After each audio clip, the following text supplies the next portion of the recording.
نحمده ونستعينه ونستغفر به ونتوكل عليه ونعوذ بالله من شرور أنفسنا ومن سيئات أعمالنا من يهده الله فلا مضل له ومن يضلل فلا هادي له وأشهد أن لا إله إلا الله وحده لا شريك له وأشهد أن محمدا عبده ورسوله أرسله بالهدى ودين الحق ليظهره على الدين كله ولو كره المشركون اللهم صل على محمد وعلى آل محمد كما صليت على إبراهيم وعلى آل إبراهيم إنك حميد مجيد اللهم بارك على محمد وعلى آل محمد كما باركت على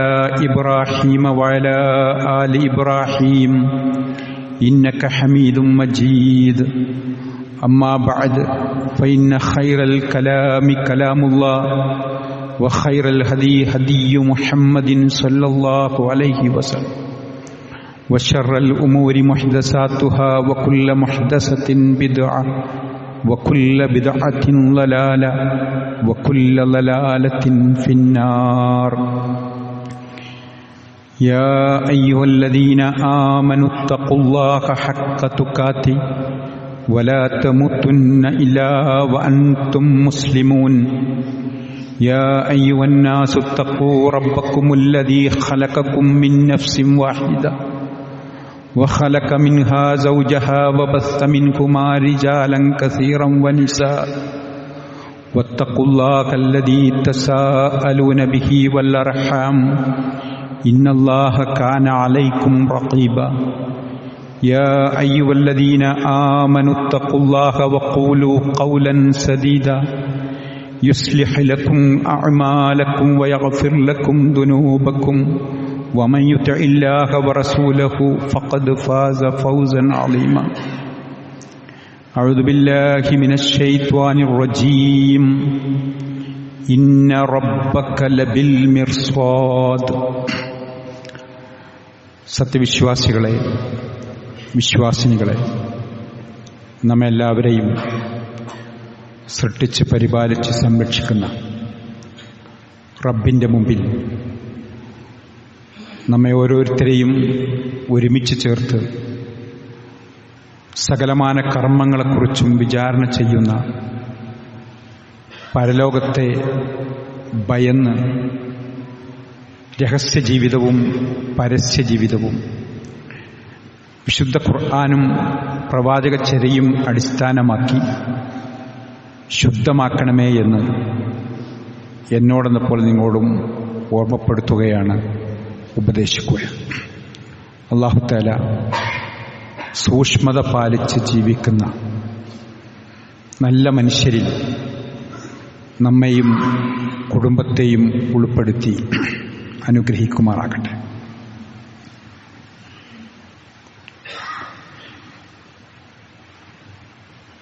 മിക്ക വീടുകളിലും ദുഃഖം തളം കെട്ടി നിൽക്കുന്ന വല്ലാത്തൊരവസ്ഥയിലൂടെയാണ് നമ്മൾ കടന്നു പോകുന്നത്.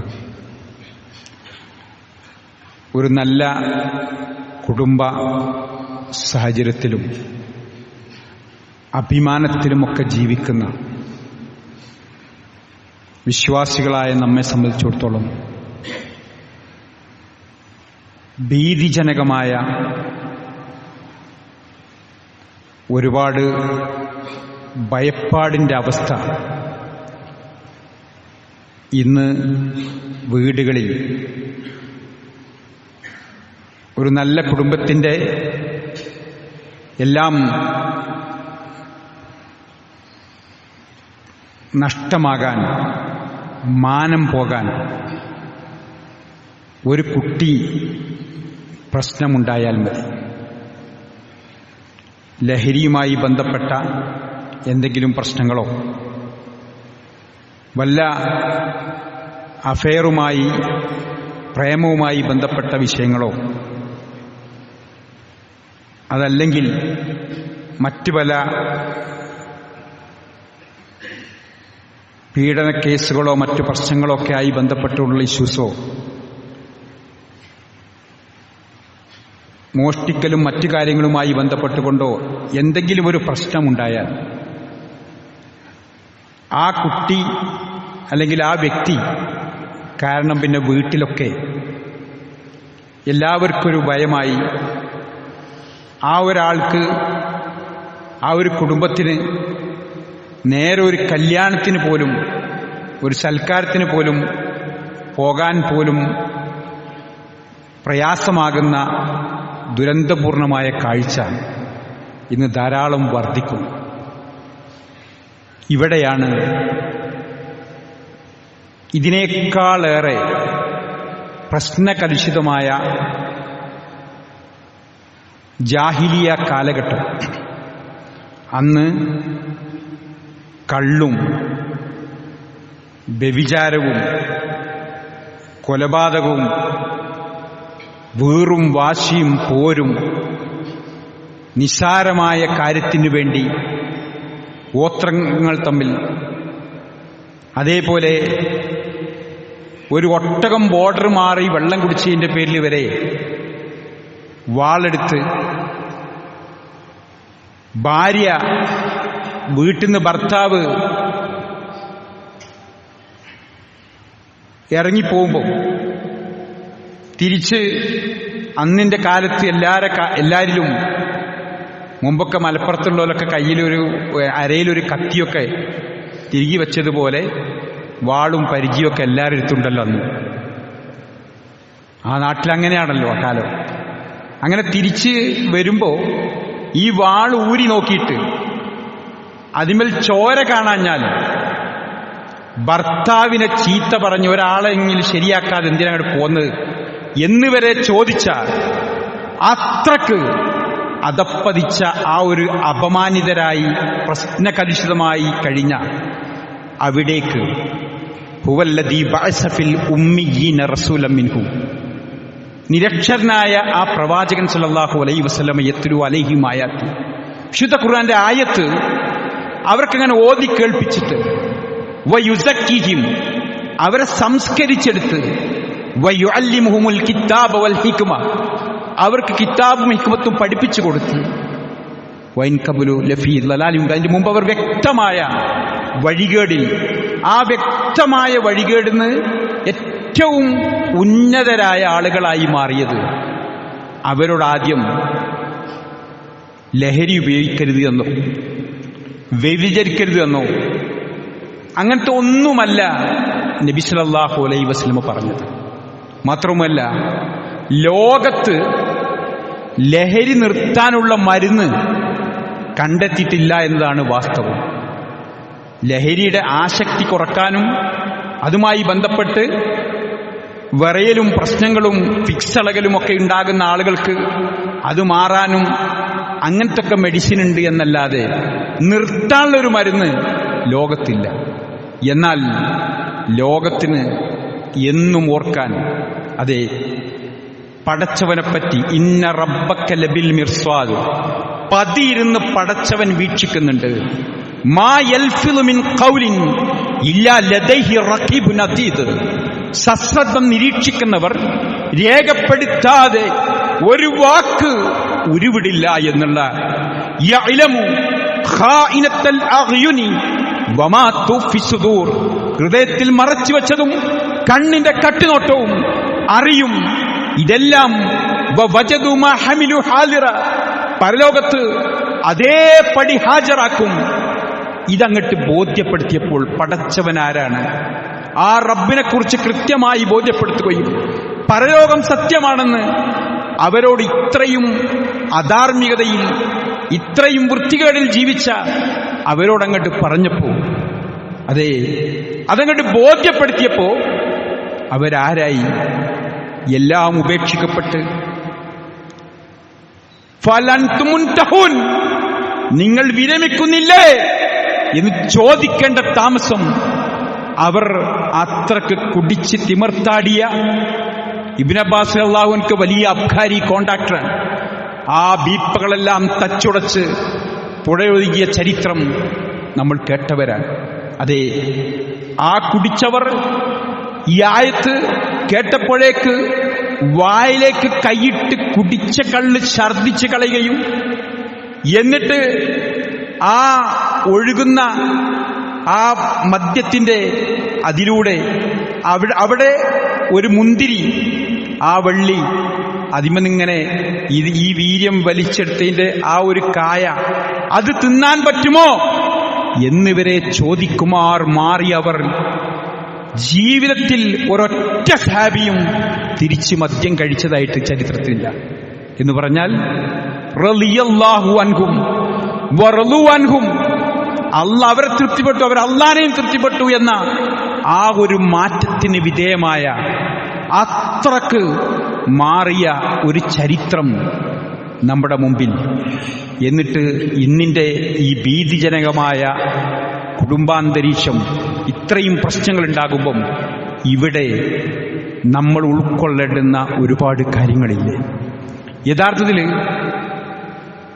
ഇങ്ങനെയൊക്കെ കുടുങ്ങിയ ഒരാൾ, ലഹരിയുമായി ബന്ധപ്പെട്ടുള്ള കൊലപാതകങ്ങളും പ്രശ്നങ്ങളും കുടുംബകലഹങ്ങളും ഒക്കെ ധാരാളം നമ്മൾ കേൾക്കുന്നു.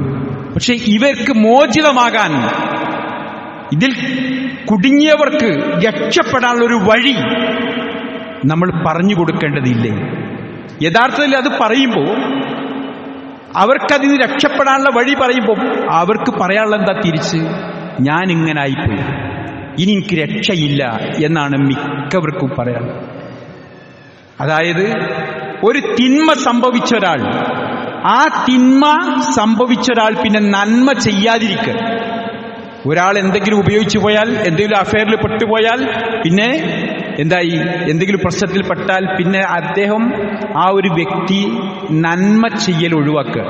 ഒരു ലഹരി ഉപയോഗിച്ച ഒരാൾ നിസ്കാരമായിട്ട് ഒഴിവാക്കുക, പിന്നെ നിസ്കരിക്കൂല, പിന്നെ വേറൊന്നുമില്ല, പിന്നെ ഇങ്ങനെ പെട്ട് ഇനിയിപ്പോൾ ഇങ്ങനെ തന്നെ, ഇനിയിപ്പോൾ എൻ്റെ അന്ത്യം എങ്ങനെ. എന്നാൽ ഇയാൾക്കൊരു രക്ഷയുണ്ട്, തൗബയുണ്ട്, ഖേദിച്ച് മടങ്ങാൻ, അതേ മോചിതമാകാനുള്ളൊരു അവസരമുണ്ട് എന്നതറിയാത്തവരാണ് ഇതൊക്കെ ഉപയോഗിക്കുന്ന, ഈ ഒരു അഫെയറിലൊക്കെ പെട്ട് പ്രശ്നമാകുന്ന ആൾ. നമ്മൾ സാധാരണ മദ്യത്തിന് അടിമപ്പെട്ടു എന്നാ പറയാ, മയക്കുമരുന്നിന് അടിമപ്പെട്ടു എന്നാ പറയാ, മൊബൈലിന് അടിമപ്പെട്ടു എന്നാ പറയാ, പ്രേമത്തിന് അടിമപ്പെട്ടു. ഇതൊക്കെ അഡിഷനാണ്. ഈ അഡിഷന് മോചിതമാകാൻ വേണ്ടത്, അവർക്ക് അതിനൊക്കെ രക്ഷയുണ്ട്, തൗബയുണ്ട്, ഖേദിച്ച് മടങ്ങുന്നവർക്ക് ഏറ്റവും വലിയ മോചനമുണ്ട് എന്നത് അവർക്കറിയാത്തവരാണ് മിക്കവരും. അവരെ പറഞ്ഞു കൊടുക്കാൻ, അവർക്ക് ബോധ്യപ്പെടുത്താൻ മലയാളത്തിൽ ഖുതുബ കേൾക്കുന്ന നമ്മൾക്കൊക്കെ ബാധ്യതയുണ്ട്. ഒന്നുകൂടി ക്ലിയറായി പറഞ്ഞാൽ, ഒരു കിഡ്നി മാറ്റിവെക്കാൻ ലക്ഷങ്ങൾ വേണം. പലപ്പോഴും ബക്കറ്റൊക്കെ കാട്ടി പല നിലക്കും എല്ലാം തടഞ്ഞു നിർത്തി പിരിച്ച് അങ്ങനെ ലക്ഷങ്ങൾ മുടക്കി ഒരു കിഡ്നി മാറ്റിവെക്കുമ്പോൾ യഥാർത്ഥത്തിൽ അതിൻ്റെ ആ ഒരു ഗുണം ആ വ്യക്തിക്കാണ് ലഭിക്കുന്നത്. 10 വർഷമാണ് അതിൻ്റെ ഗ്യാരണ്ടി മാറ്റിവെച്ചാൽ. എന്നാൽ ഒരു ലഹരി ഉപയോഗിക്കുന്നവൻ, അവൻ മോചിതമായാൽ എത്ര പേർക്കാണ് അതിൻ്റെ സന്തോഷം. നമ്മളേറെ പണിയെടുക്കേണ്ടത് ഈ വിഷയത്തിലല്ലേ ഓരോരുത്തരും. മറ്റുള്ളതിനൊക്കെ സംഘം ചേർന്ന് പണിയെടുക്കുന്നതിനേക്കാളേറെ നമ്മൾ ഓരോരുത്തരും വ്യക്തിപരമായി പണിയെടുക്കേണ്ട, അധ്വാനിക്കേണ്ട ഏറ്റവും വലിയൊരു മേഖലയല്ലേ യഥാർത്ഥത്തിൽ ഇതിന്ന് മോചിതമാക്കാനുള്ള പ്രവർത്തനം എന്ന് പറഞ്ഞാൽ. ഒരാൾ മാറിയാൽ, ഒരാൾ ലഹരിയിൽ നിന്ന് മോചിതമായാൽ എന്തൊരു സന്തോഷമായിരിക്കും ആർക്കൊക്കെ.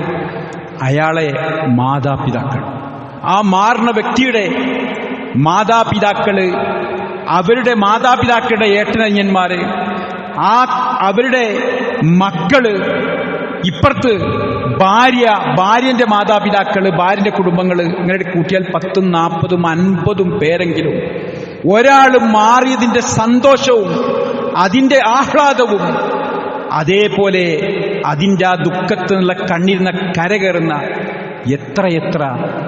എത്രയെത്ര നന്മകൾ ഉണ്ടാകും. ഒരു ചെറിയ എഫേർട്ട്, ഈ പറഞ്ഞ ലക്ഷങ്ങളൊന്നും മുടക്കേണ്ടതില്ലല്ലോ, ചെറിയൊരു എഫേർട്ട് കൊണ്ട് നമ്മളൊന്ന് പോയിട്ട് അദ്ദേഹത്തോടൊന്ന് സംസാരിച്ചാൽ, അതെ സുബൈക്കൊക്കെ അയാൾക്ക് അടുത്തേക്ക് ചെന്നാൽ, ഈ ലഹരിയൊക്കെ ബാധിച്ച സമയത്തല്ല, ഒരു ശാന്തമായ സമയത്ത് ഒന്ന് പോയി ഇരുന്ന് സംസാരിക്കുമ്പം അദ്ദേഹത്തിന് കണ്ണീര് വരും. എനിക്കും മാറണമെന്ന് ആഗ്രഹമുണ്ട്, ഞാൻ കുടുങ്ങിപ്പോയതാണ്. അതെ, ഓരോ അവസ്ഥ പറഞ്ഞാൽ ഇത് അങ്ങളെ കുട്ടിയുടെ കല്യാണം വരെയായി, വരുന്നത് മുടങ്ങായി. അതേപോലെ നിങ്ങളെ മക്കൾ സ്കൂളിൽ നിന്ന് പഠിക്കാൻ പ്രയാസം, അവർക്ക് ടെൻഷൻ, ബേജാർ, അവർക്ക് കൗൺസിലർക്ക് കൊണ്ടുപോയിട്ട് അങ്ങനെ ചികിത്സ കൊടുക്കേണ്ട അവസ്ഥ, ഇങ്ങനത്തെ ഓരോന്നും നമുക്ക് പറഞ്ഞു കൊടുക്കാൻ അദ്ദേഹത്തിൻ്റെ അടുത്തൊന്ന് ഇരുന്നാൽ നമുക്ക് സാധ്യമല്ലേ?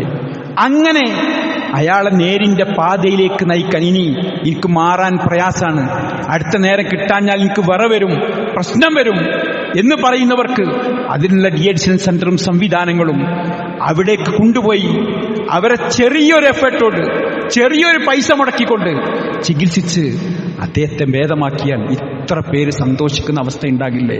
അതെ, അവർക്ക് പടച്ചവനും പരലോകവും ഒക്കെ ബോധ്യപ്പെട്ട് അങ്ങനെ അവർ മാറി വരുമ്പോൾ വലിയൊരു മാറ്റം. ഞാൻ ജോലി ചെയ്യുന്ന മൗലാന ഹോസ്പിറ്റലിലെ ഡിഅഡിക്ഷൻ സെന്ററിൽ അവിടെ ലഹരി ഉപയോഗിച്ച് വന്ന മൂന്ന് കുട്ടികൾ ഒരു ക്യാമ്പസിൽ നിന്ന് കൊണ്ടുവരികയാണ് ആ കുട്ടികൾ അവിടെ നിന്ന് വരുന്ന എല്ലാവർക്കും നമ്മളൊരു വിശുദ്ധ ഖുർആന്റെ പരിഭാഷ നൽകാറുണ്ട്. ആ പരിഭാഷ ഒരാഴ്ച കഴിഞ്ഞപ്പോഴേക്ക് ആ കുട്ടിക്ക് ബോധോദയം വന്ന് ആ പരിഭാഷ വായിച്ച് 3 ആഴ്ച ആയപ്പോഴേക്ക് ആ പരിഭാഷ ഫുള്ള് വായിച്ചു തീർത്ത് അങ്ങനെ ആ കുട്ടി മാറി ക്ലാസ് എടുക്കാൻ തുടങ്ങി. ഇപ്പോൾ ആ കുട്ടി പഠന കോഴ്സ് MLT കോഴ്സ് പൂർത്തിയാക്കിയിട്ട് ഇന്നും ഒരു മെമ്പറിൽ ഖുത്ബ പറയുന്ന ആളായിട്ട് ആ കുട്ടി മാറി. ഇംഗ്ലീഷിലൊക്കെ വലിയ നല്ല പ്രസംഗം നടത്തുന്ന ഒരു കുട്ടിയായി ആ കുട്ടി ഒരു അറബി കോളേജിലൊക്കെ പഠിച്ചാൽ ഉണ്ടാകുന്നേക്കാളേറെ എഫക്റ്റിലേക്ക് അത്ര പഠിച്ച് ഉഷാറായ ഒരു മകനായി ഈ കുട്ടി മാർക്ക്. അതോ ആ ഉപയോഗിച്ച സമയത്ത് ഇവർക്ക് നല്ല മൂടായപ്പോ ഹോസ്റ്റലിൽ നിന്നാണ് ഉപയോഗിക്കുന്നത്. മൂടായപ്പം മൊബൈലിൽ ഇങ്ങനെ പകർത്തി പ്രിൻസിപ്പാൾക്കത് അയച്ചു കൊടുത്തു നല്ല മൂഡിൽ. എന്നിട്ട് ആ പ്രിൻസിപ്പാൾക്ക് അയച്ചു കൊടുത്ത മൊബൈലുള്ളതാണ് എനിക്ക് കാണിച്ചു തരുന്നത്, ഇങ്ങനെയാണ് ഈ കുട്ടികളൊക്കെ ഉപയോഗിക്കുന്നത് എന്ന് പറഞ്ഞിട്ട് അവർ നിഷേധിക്കായിരുന്നു. പക്ഷേ മാറിയപ്പം ഇങ്ങനെ മാറാൻ അവർക്ക് സാധിക്കുന്ന മക്കളാണ്, അങ്ങനത്തെ ആളുകളാണ് ഇന്നും ഉപയോഗിച്ച് പലയിടത്തും ഒരു ജുമാക്ക് പോലും വരാതിരിക്കുന്ന എത്ര പേരുണ്ട്. പീഡികന്റെ പിന്നിൽ ഇപ്പോൾ നിൽക്കുന്നവരുണ്ട്. അതെ, പലയിടത്തും കറങ്ങിക്കളിക്കുന്നവരുണ്ട്.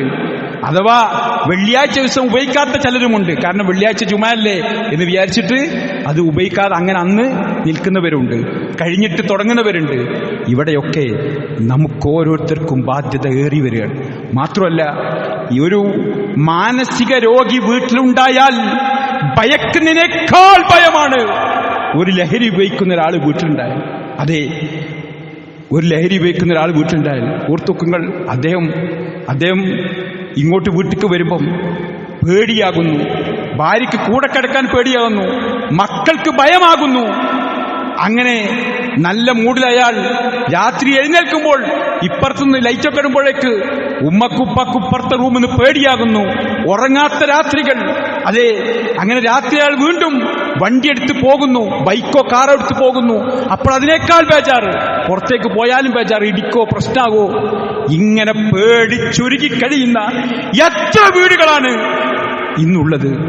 അതുകൊണ്ട് ഈ രംഗത്ത് നമ്മളേറെ ശ്രദ്ധാലുക്കളാകണം. ഇതിന്ന് ആളുകളെ മോചിതമാക്കുന്ന പ്രവർത്തനത്തിൽ അതേ അവരെ തോളിൽ കൈവച്ച് അവരെ നേരായ പാതയിലേക്ക് നയിക്കേണ്ട ഉത്തരവാദിത്വം നമ്മൾക്കെല്ലാവർക്കുമുണ്ട്. അതെ, നമ്മൾക്കേ അത് മാറ്റാൻ സാധ്യമാകൂ. അത്രക്ക് മോശമായ ആ സമുദായം അവർ മാറി ഏറ്റവും ഉന്നതരായിട്ടുണ്ടെങ്കിൽ ആ മാനദണ്ഡം നമ്മുടെ കൈകളിലേ ഉള്ളൂ. അതെ, റബ്ബ് കാണും, റബ്ബിൻ്റെ അടുത്ത് കണക്ക് പറയണം എന്നുള്ള ചിന്ത ഉണ്ടാകുന്നതോടുകൂടി മാറാൻ സാധ്യമാകും. എന്ത് ലഹരി ഉപയോഗിക്കുന്ന ഒരാൾക്കും അയാൾക്ക് മോചിതമാകാൻ കഴിയുമെന്നത് വസ്തുതയാണ്. അയാൾക്ക് ബോധ്യപ്പെടണം. പടച്ചവനെപ്പറ്റി കൃത്യമായി അറിയണം. ബീജാണുവിൽ നിന്ന് നമ്മളെ സൃഷ്ടിച്ച് അങ്ങനെ പരിപാലിച്ച് കൊണ്ടുവരുന്ന റബ്ബ് ഓരോ ഘട്ടത്തിലും വേണ്ടത് വേണ്ട സമയത്ത് വേണ്ട അളവിലും തോതിലും നൽകിയ പടച്ചതമ്പുരാൻ, ആ റബ്ബിനെപ്പറ്റി ഇങ്ങോട്ട് ബോധ്യപ്പെടുമ്പോൾ, അതെ, അങ്ങനെ കൊണ്ടുവന്ന റബ്ബിന് നമ്മളെ വീണ്ടും ഉയർത്തെഴുന്നേൽപ്പിച്ച് രക്ഷയും ശിക്ഷയും നൽകാൻ സാധ്യമാകുമെന്ന് ബോധ്യമാകുന്നതോടുകൂടി അദ്ദേഹം തിരിച്ച് ചിന്തിക്കാനും നേരെയാവാനും കഴിയുമെന്നത് വസ്തുതയാണ്. അതുകൊണ്ട് അത്ര കൃത്യമായി പറഞ്ഞു കൊടുക്കാൻ ഇസ്ലാമിന് മാത്രമേ സാധ്യമാകൂ, ഇസ്ലാമിന് മാത്രമേ കഴിയൂ. മറ്റ് പലയിടങ്ങളിലും മറ്റ് വേദങ്ങളിലുമൊക്കെ പലപ്പോഴും ഈ ലഹരിയുമായി ബന്ധപ്പെട്ടത് കാനായിലെ കല്യാണ വിരുന്നിന് പച്ചവെള്ളം വീഞ്ഞാക്കി കൊടുത്തതും ചില ദൈവത്തെ പ്രീതിപ്പെടുത്താനൊക്കെ മദ്യം വിളമ്പുന്നതൊക്കെ നമുക്കറിയാം. എന്നാൽ ഇസ്ലാമിൽ ഇത് പൂർണ്ണമായും നിരോധിച്ച, അതേ, ചെറിയ അളവിൽ നിഷിദ്ധമായത് വലിയ അളവിൽ നിഷിദ്ധമാണ്. അതുകൊണ്ട് ലഹരിയുമായി ബന്ധപ്പെട്ട ഒന്നും പാടില്ല, പൂർണ്ണമായും മോചിതമാകണം എന്നത് അവർക്കങ്ങോട്ട് മനസ്സിലായാൽ, അതെ, തിരിച്ചു വരും. തൗബയുണ്ട്, അവരോട് പറഞ്ഞു കൊടുക്കണം. എത്രത്തോളാണ് തൗബ? ഇല്ലാമൻ താബ വ ആമന വ അമില അമലൻ സ്വാലിഹ. ഒരാൾ ആത്മാർത്ഥമായി അദ്ദേഹം മാറി തൗബ ചെയ്ത് നിലപാട് നന്നാക്കി നേരെ ചൊവ്വെ ജീവിക്കുകയാണെങ്കിൽ അദ്ദേഹത്തിന് കിട്ടുന്ന അംഗീകാരം അള്ളാന്റെ അടുത്ത് യുബദ്ദിലുല്ലാഹു സയ്യാത്തി ഹസനാത്ത്. അദ്ദേഹം അത്ര കാലം ചെയ്ത തിന്മകൾ മുഴുവനും, അത് ലഹരിയാണെങ്കിലും വ്യഭിചാരമാണെങ്കിലും കൊലപാതകമാണെങ്കിലും എന്തൊക്കെ ചെയ്തു കൂട്ടിയോ ആ തിന്മകളെ മുഴുവനും യുബദ്ദിലുല്ലാഹു സയ്യാത്തി ഹസനാത്ത്, ആ തിന്മകളെ മുഴുവനും അള്ളാഹു നന്മയാക്കി കൊടുക്കും. ഗവൺമെന്റ് പറയാണ്, കള്ള നോട്ട് ഇങ്ങോട്ട് കൊണ്ടുവന്നാൽ നല്ല നോട്ടാക്കി പുതിയത് അങ്ങോട്ട് തരാന്ന് പറഞ്ഞേക്കാളേറെ നമ്മളെ മേലായ റബ്ബ് പറയാണ്, തെറ്റുകളിൽ നിന്ന് ഇത്രയൊക്കെ എല്ലാം ചെയ്ത ഒരു മനുഷ്യൻ അദ്ദേഹം നന്നാകുകയാണെങ്കിൽ ആ ചെയ്തു പോയ ഹറാം പറപ്പുകളെ മുഴുവനും യുബദ്ദിലുള്ള അള്ളാഹു പകരം നൽകും. സയ്യാത്തിയും അയാൾക്ക് തിന്മക്ക് പകരം ഹസനാത്ത് നന്മ നൽകും. വക്കാനല്ലാഹു ഗഫൂർ റഹീമ. അള്ളാഹു എല്ലാം പൊറുക്കുന്നവനും കരുണാവാരിയുമാണ്. ഈ സന്ദേശം ഈ ജുമുഅ ഖുത്ബ കേൾക്കുന്ന നമ്മൾ, അതെ, ഇത്തരം ഒരാളെ പോയി കാണാൻ നമുക്ക് സാധിക്കണം. നമ്മളെ കുടുംബത്തിലോ നമ്മളെ ബന്ധത്തിലോ നമ്മളെ അയൽപക്കത്തോ ഉള്ള ഒരാളെ തോളിൽ കൈവച്ച്, സ്നേഹിത, ഇതാ മോചിതമാകണം. നിന്നെ ഓർത്ത് നിന്റെ മാതാപിതാക്കൾ കരയുന്നുണ്ട്, നിന്റെ ഭാര്യ കരയുന്നുണ്ട്, നിന്റെ മക്കൾ വിഷമിക്കുന്നുണ്ട്, നിന്റെ കുടുംബം പ്രശ്നത്തിലാണ്, അവർക്കൊക്കെ ടെൻഷനുണ്ട്. അതുകൊണ്ട് മോചിതമാകണം, അതിന് ദീനിയായി മാറണം എന്ന് പറഞ്ഞു കൊടുക്കാൻ ഈ ജുമുഅ ഖുത്ബ കേൾക്കുന്ന എല്ലാവർക്കും സാധ്യമാകണം. അള്ളാഹു അങ്ങനെ ഇതിന്ന് മോചിതമാക്കി. ഒട്ടേറെ അഡിഷൻ മൊബൈൽ മേലൊക്കെ വല്ലാതെ കളിച്ച് പ്രശ്നങ്ങളായി. അതേ, ആകെ അങ്ങനത്തെ ഒരു കുട്ടിയെ കൊണ്ടുവന്നപ്പം ജനലും വാതിലുമൊക്കെ തകർത്ത് കൈകെട്ടിയിട്ടാണ് മൊബൈല് കണ്ടമാനം ഉപയോഗിച്ച കുട്ടിയെ കൊണ്ടുവരുന്നത്. അതേ, അത്രക്ക് പ്രശ്നമാണ്. കിട്ടാന്നാൽ അവൻ പെരുങ്കച്ചറ, പെരുമടി, ഇടി, വീട്ടിലൊക്കെ പ്രശ്നം, ഇങ്ങനെ എന്തൊക്കെ അഡിഷൻ. അതെ, പ്രേമത്തിലൊക്കെ പെട്ട മക്കൾ, എനിക്ക് ഒരിക്കലും മറക്കാൻ കഴിയില്ല എന്ന് പറഞ്ഞിട്ട് അങ്ങോട്ട് ഇറങ്ങിപ്പോകുന്ന, ചാടിപ്പോകുന്ന, പ്രശ്നങ്ങൾ ഉണ്ടാക്കുന്ന എന്തൊക്കെ പ്രശ്നങ്ങളാണ്. ഇവർക്കൊക്കെ ഏക പരിഹാരം ദീൻ പറഞ്ഞുകൊടുത്ത് പരലോകം ബോധ്യപ്പെടുത്തി റബ്ബിനെ പരിചയപ്പെടുത്തി, അങ്ങനെ ഇതാ മോചിതമായിട്ടില്ലെങ്കിൽ കഠിന ശിക്ഷയുണ്ട് എന്നുള്ള ആ താക്കീത് അവർക്ക് നൽകുന്നതോടുകൂടി അവർക്ക് രക്ഷപ്പെടാൻ സാധ്യമാകും. അതിനുവേണ്ടിയുള്ള യത്നം നമുക്കെല്ലാവർക്കും നിർവഹിക്കാൻ സാധിക്കണം. ആ രംഗത്ത് നമ്മളെല്ലാവും വിധം ശ്രദ്ധിക്കണം. അതുകൊണ്ട് ഒട്ടനവധി ആളുകൾക്ക് സമാധാനം കിട്ടുന്ന ഏറ്റവും നല്ലൊരു പ്രവർത്തനമായി ഇത്തരം ആളുകളെ, ഇത്തരം പെട്ടുപോയവരെ മോചിതമാക്കുന്ന പ്രവർത്തനത്തിൽ നിരതമാകണം. അള്ളാഹു തൗഫീഖ് നൽകി അനുഗ്രഹിക്കുമാറാകട്ടെ.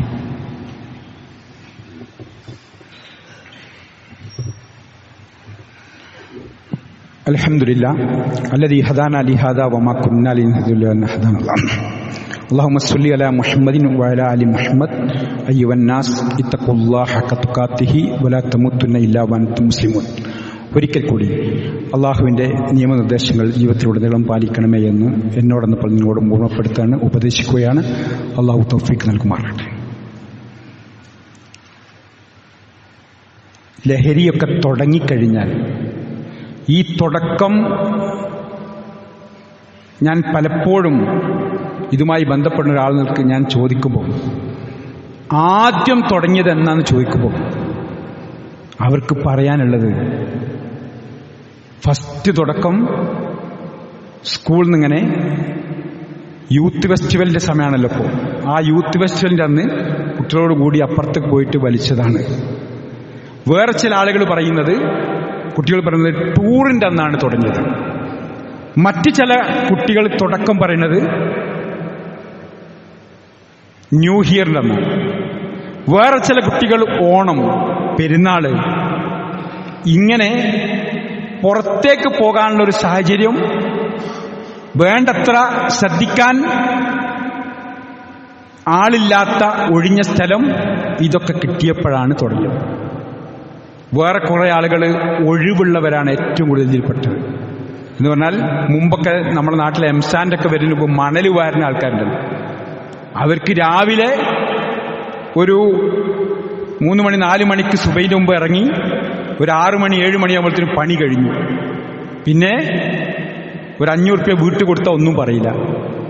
ബാക്കിയുള്ള ചീട്ട് കളിക്കാനും മാട്ടുമ്പലും മണലിലൊക്കെ ഇരിക്കാനൊക്കെ ഉള്ള ഒരുപാട് അവസരം അവർക്കുണ്ടായ അന്നാണ് കൂടുതൽ. പിന്നെ ടാപ്പിങ്ങിന്റെ ആൾക്കാർ, അവർക്ക് 9 മണിക്ക് പാലെടുത്താൽ റബ്ബർ ടാപ്പിംഗ് കഴിഞ്ഞ് പിന്നെ ഒഴിവായി, വേറെ പണിയൊന്നുമില്ല. ഇങ്ങനെ ഈ പണിയില്ലാത്തവർ, ഗൾഫിൽ നിന്ന് വന്നവർ 3-4 മാസം പിന്നെ ഫ്രീ ആണ്, ഒഴിവാണ്. കാരണം വേറെ പണിക്കും പെടുന്നു പോകില്ല. ഇങ്ങനെയുള്ളവരൊക്കെയാണ് ഏറ്റവും കൂടുതൽ ഇതിലേക്ക് പെട്ടുപോകുന്നത്. അതിന്റെ തുടക്കം എന്തെങ്കിലും ഇങ്ങനത്തെ ഒരു യൂത്ത് ഫെസ്റ്റിവലോ ഒരു ടൂറോ അങ്ങനെയുള്ള ഓരോന്നാണ്. അതുകൊണ്ട് അതൊക്കെ നമ്മൾ ശ്രദ്ധിക്കാനും നമ്മളെ മക്കളെ നമ്മോട് ചേർത്ത് പിടിക്കാനും, നമ്മൾ അവരെ ടൂർ കൊണ്ടുപോകാനും, നമ്മൾ അവരെ കൂടെ ഒരുമിച്ച് ഭക്ഷണം കഴിക്കാനും ഒരുമിച്ചിരിക്കാനും പള്ളിക്ക് വരാനും സുബൈക്ക് നമ്മോട് കൂടെ നമ്മുടെ മക്കളുണ്ടാവാനും അങ്ങനെ നേരത്തെ ഉറങ്ങുന്ന നേരത്തെ ഉണരുന്ന വീടാവാനും ഇതൊക്കെ നമ്മൾ ശ്രദ്ധിക്കണം. നമുക്കറിയാലോ, ഇപ്പോൾ പ്രോഫ്കോൺ മംഗലാപുരത്ത് നടക്കുക. അവിടെ ശരിക്ക് ഇന്ന് വൈകുന്നേരം മുതൽ തുടങ്ങി നാളെയും മറ്റന്നാളുമായി പ്രൊഫഷണൽ വിദ്യാർത്ഥികൾ, അവർക്കായി ഇത്തരം ഒരുപാട് ലഹരിയിൽ നിന്ന് മോചിതമാക്കാൻ കഴിഞ്ഞ പ്രോഫ്കോണുകൾക്ക് സാധിച്ചിട്ടുണ്ട്. ഒരുപാട് അഫയറിലും മൊബൈൽ അഡിഷനിലും മറ്റ് വൃത്തികളിലൊക്കെ പെട്ട് അങ്ങോട്ട് വളരെ അധപ്പതിച്ചു പോയ മക്കളെ അവരെ മോചിതമാക്കാൻ സാധിച്ചിട്ടുണ്ട് പ്രോഫ്കോൺ. അതായത് ആ പ്രോഫ്കോണിലേക്ക് ഇന്ന് വിദ്യാർത്ഥികൾ ഇങ്ങനെ പോയിക്കൊണ്ടിരിക്കുന്ന ഒരു സമയം, ജുമഅ കഴിഞ്ഞിട്ടും അതിനെ തുടർന്നുമൊക്കെ അങ്ങനെ അവിടെ എത്തിപ്പെടുമ്പോൾ അവർക്ക് കൃത്യമായി ദീനീ ബോധം നൽകി, അവർക്ക് ശരിക്ക് അവരുടെ ക്യാമ്പസും ജീവിതവും അതേപോലെ പരലോകവും പടച്ചവനൊക്കെ ബോധ്യപ്പെടുത്തി അവരെ മാറ്റാൻ, എല്ലാവിധ കെട്ടുകൊടുക്കുന്നു മോചിതമാക്കാൻ അതിൻ്റെ പ്രോഫ്കോണാണ് മംഗലാപുരത്ത് നടക്കുന്നത്. അതുമായി ബന്ധപ്പെട്ട് നമുക്ക് ചെയ്യാനുള്ളത്, അങ്ങനത്തെ കുട്ടികളുണ്ടെങ്കിൽ നമ്മൾ പറഞ്ഞേക്കണം, പ്രത്യേകിച്ച് ഇങ്ങനെ എന്തെങ്കിലുമൊക്കെ അഡിഷനൊക്കെ ഉണ്ട്. അതേപോലെ പ്രൊഫഷണൽ വിദ്യാർത്ഥികൾക്ക് അവരൊക്കെ മാറി നേരെയാൽ ഒരു ഡോക്ടർ ഒരു എഞ്ചിനീയറൊക്കെ മാറി. അങ്ങനത്തെ പ്രൊഫഷണൽ സ്റ്റുഡൻസ് മാറുമ്പം അവർ ഇതൊക്കെ മാറി പറഞ്ഞു കൊടുക്കുമ്പം ഒരു ഏൽസും ഐക്കല്ലും ഉറുക്കുമൊക്കെ കാണുമ്പം, പ്രത്യേകിച്ച് ചില ഡോക്ടർമാർ അവർ ഇതൊക്കെ കാണുമ്പോൾ, ഇങ്ങനെയൊക്കെയുള്ള ഡോക്ടർമാർ, ഇപ്പോൾ ഒരു ഡോക്ടറെ എടുത്ത് ഞാൻ ചെന്നപ്പോൾ ഒരു പെട്ടി നിറയെ ഐക്കല്ലും ഏൽസും. അപ്പൊ അവിടെ രോഗിയായി വരുന്ന ഈ കുട്ടികളെയും അവരുടെ കയ്യിൽ നിന്നും അവർ പറഞ്ഞു കൊടുത്ത് വമിൻ ഷെജി നഫാസാത്ത് ഫിൽ ഉഖദ്, കെട്ടിൽ മന്ത്രിച്ചൂതി കെട്ടാൻ പാടില്ല, മന്ത്രിച്ചൂതി ഊതി തടവാനാണ് റസൂലുള്ള പഠിപ്പിച്ചത്. അതുകൊണ്ട് ഈ കെട്ടിയതൊക്കെ അഴിക്കണം എന്ന് പറഞ്ഞിട്ട് അങ്ങനെ പെട്ടി നിറച്ച്, അതായത് നല്ല ജാറിൽ നിറച്ച് ഏൽസ് വൈക്കലും വെച്ച ഡോക്ടർ ഒക്കെ അയച്ച് അവരോട് വെപ്പിച്ച ഡോക്ടർ. അതെ, അങ്ങനത്തെ മാറാനുള്ളതാണ് പ്രോഫ്കോൺ. അവരൊക്കെ തൗഹീദ് കിട്ടാനുള്ളതാണ്. അതുകൊണ്ട് അതിലേക്കുള്ള ഒരു കലക്ഷൻ ഇന്ന് നമ്മളെല്ലാവരും അകമഴിഞ്ഞ് മംഗലാപുരത്ത് നടക്കുന്ന പോപ്കോണിന് വേണ്ടി നമ്മളൊക്കെ നൽകണമെന്നത് പ്രത്യേകമായി ഓർമ്മപ്പെടുത്തണം. അള്ളാഹു തൗഫീഖ് നൽകുമാറാകട്ടെ. അതേപോലെ സഹോദരങ്ങളെ, ഇന്ന് മജ്ലിസുൽ ഇൽമ് ഇവിടെ വെച്ച് നമ്മുടെ ഉമർകോയ മദീനി ജിദ്ദയിലുള്ള അദ്ദേഹത്തിൻ്റെ സംസാരം ഇന്ന് മഗ്‌രിബിന് ഇവിടെ നമ്മൾക്ക് പണ്ഡിതോചിതമായി നമുക്ക് ക്ലാസ്സുകൾ കേൾക്കാനും കുടുംബസമേതം വന്ന് കേൾക്കാനും സംശയ നിവാരണത്തിലുള്ള അവസരം ഇവിടെയുണ്ട്. അതുകൊണ്ട് ഇന്ന് മഗ്‌രിബിന് പറ്റാവുന്ന മുഴുവൻ ആളുകളും കുടുംബസമേതം വന്നുകൊണ്ട് ആ ക്ലാസ് കേൾക്കാനും അതിനുശേഷം നമുക്ക് സംശയ നിവാരണത്തിലുള്ള അവസരവും ഉപയോഗപ്പെടുത്തി ഇൽമ നേടാനുള്ള അവസരം നമ്മൾ പരമാവധി പ്രയോജനപ്പെടുത്തണമെന്ന് പ്രത്യേകമായി ഓർമ്മപ്പെടുത്തുകയാണ്. അള്ളാഹു തൗഫീഖ് നൽകി അനുഗ്രഹിക്കുമാറാകട്ടെ. നമ്മിൽ നിന്ന് വന്നുപോയ തെറ്റുകുറ്റങ്ങളും പോരായ്മകളും വീഴ്ചകളും അള്ളാഹു പുറത്തിരുമാറാകട്ടെ. ഒരുപാട് ആളുകളെ ഈ ദീന്റെ സന്ദേശം എത്തിച്ചു കൊടുത്ത് തിന്മയിൽ നിന്ന് മോചിതമാക്കാൻ അള്ളാഹു നമ്മുടെ കരങ്ങൾക്ക് ശക്തി പകരുമാറാകട്ടെ.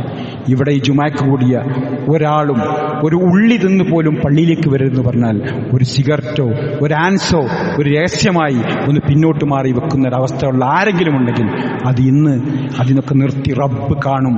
ഏത് മറയിലേക്കും ഏത് ബാത്റൂമിലേക്കും എവിടേക്ക് പോയാലും അവിടെയൊക്കെ ഇന്ന റബ്ബക്കൽ ബിൽ മിർസാദ് അള്ള പതിയിരുന്ന് വീക്ഷിക്കണം എന്നുള്ള ബിസ്മില്ലാ എന്ന് പറഞ്ഞ് വായിലേക്ക് വെക്കാൻ പറ്റാത്ത ഒന്നും എൻ്റെ വായിലേക്ക് ഞാൻ വെക്കില്ല എന്നുള്ള ഒരു പ്രതിജ്ഞയോടുകൂടി നമുക്ക് മുന്നോട്ട് പോകാൻ സാധ്യമാകണം. റബ്ബ് തൗഫീഖ് നൽകുമാറാകട്ടെ. എളിമയും താഴ്മയും വിനയവും ഭക്തിയും അള്ളാഹു നമുക്കെല്ലാവർക്കും അള്ളാഹു വർദ്ധിപ്പിച്ചു തരുമാറാകട്ടെ. രോഗമായി ആശുപത്രിയിലും വീട്ടിലും കഴിയുന്നവർക്ക് അള്ളാഹു ശിഫ നൽകി അനുഗ്രഹിക്കുമാറാകട്ടെ. ഓരോ വേദനക്കും അള്ളാഹു പുണ്യം നൽകുമാറാകട്ടെ. മാരകമായ രോഗത്തു നിന്നും പ്രയാസങ്ങളിൽ നിന്നും അപകട മരണങ്ങളിൽ നിന്നും അള്ളാഹു നമ്മളെല്ലാവരെയും കാത്ത് രക്ഷിക്കുമാറാകട്ടെ. മരിച്ചുപോയ സത്യവിശ്വാസികളായ മാതാപിതാക്കൾ, ഗുരുവര്യന്മാർ, സഹോദരീ സഹോദരങ്ങൾ അവർക്കെല്ലാം അള്ളാഹു മഗ്ഫിറത്തും മർഹമത്തും നൽകി അനുഗ്രഹിക്കുമാറാകട്ടെ. ഗസയിലും അതുമായി ബന്ധപ്പെട്ട് ഫലസ്തീനിലുമൊക്കെയുള്ള ആളുകൾക്ക് അള്ളാഹു ആ ദുരിതത്തിൽ നിന്നൊക്കെ മോചിതമായി നിർഭയത്വം നൽകി ഫലസ്തീന് വിജയം നൽകി അള്ളാഹു അനുഗ്രഹിക്കുമാറാകട്ടെ. اللهم اغفر للمؤمنين والمؤمنات والمسلمين والمسلمات الأحياء منكم والأموات إنك مجيب الدعوات يا قاضي الحاجات.